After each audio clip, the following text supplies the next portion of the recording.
Ayushi Sharma, public India news में आपका स्वागत है। आइए नजर डालते हैं आज कुछ खास खबरों पर। मुख्यमंत्री शिवराज सिंह चौहान और भारत सरकार के पेट्रोलियम प्राकृतिक गैस मंत्री धर्मेंद्र प्रधान ने रविवार को सागर जिले के बीना में VORL के निकट नवनिर्मित अस्थायी 1000 बिस्तर के अस्थायी कोविड अस्पताल का निरीक्षण किया और इस संबंध में बैठक ली। मुख्यमंत्री ने कहा कि यह प्रदेश का पहला ऑक्सीजन सप्लाई आधारित अस्थायी अस्पताल है, जहां पलंग तक डायरेक्ट ऑक्सीजन पाइपलाइन रहेगी। यह अस्पताल सब सुविधा युक्त बनाया जा रहा है।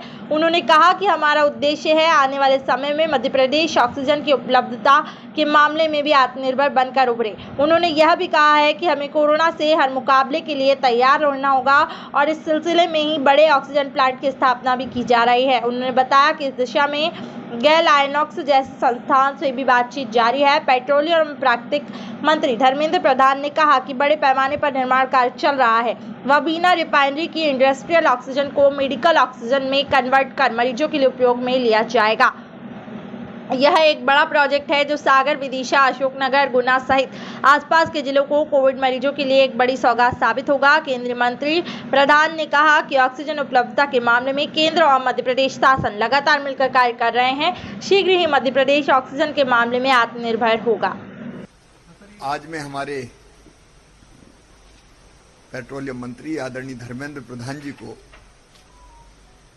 हृदय से धन्यवाद देता हूं। उनके सहयोग से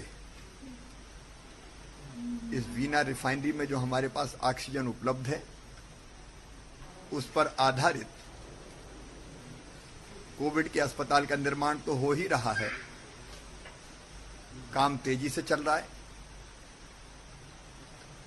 और जिस तेजी से काम चल रहा है हमें विश्वास है कि 25 मई को हमारे अस्पताल का एक फेज लगभग 200 बिस्तर का हम मरीजों के उपचार के लिए उपलब्ध करा पाएंगे। प्रसन्नता की बात यह है कि यहाँ की जो ऑक्सीजन थी उसका टेस्ट हो गया और मेडिकली यूज के लिए वो परफेक्ट है, मरीजों के लिए वो बिल्कुल उपयुक्त है। तो ये अस्पताल का हमारा फर्स्ट फेज 25 मई तक उपचार करना प्रारंभ कर देगा और आगे भविष्य की आवश्यकताओं को देखते हुए लगातार हम उसका विस्तार जैसी आवश्यकता होगी वैसा जारी रखेंगे। तैयारियां परफेक्ट है, परिपूर्ण है। लेकिन आज मंत्री जी का मैं इसलिए और आभार व्यक्त करना चाहता हूं कि यहां ऑक्सीजन की और उपलब्धता है। 90 मीट्रिक टन के लगभग 91 मीट्रिक टन के 2 ऑक्सीजन प्लांट यहां है और अगर यहाँ बॉटलिंग प्लांट की स्थापना हो जाएगी तो यहाँ से ऑक्सीजन को सिलेंडर में भर के हम दूसरे स्थानों पर भी भेज पाएंगे। जब उनकी जानकारी में तथ्य आया तो तत्काल उन्होंने ये कहा कि 25 मीट्रिक टन ऑक्सीजन सिलेंडरों में भर के इस पूरे संभाग में और आसपास जहां आवश्यकता है वहां पहुंचाई जा सके, इसके प्रोजेक्ट को उन्होंने स्वीकृति दी है। उसके लिए आवश्यक मात्रा में जो कंप्रेसर इत्यादि की आवश्यकता, भी एक कंप्रेसर आ रहा था, उन्होंने कहा कि नहीं, एक नहीं 4 कंप्रेसर यहाँ लगेंगे और बॉटलिंग का काम भी यहाँ होगा ताकि इस अस्पताल में तो उपयोग हो ही ऑक्सीजन का, जहाँ ज़रूरत है वहाँ भी हम ऑक्सीजन को भेज पाएँ। बीना रिफाइनरी ने और उनके मंत्रालय ने बहुत स्नेहपूर्वक हमको सहयोग किया है।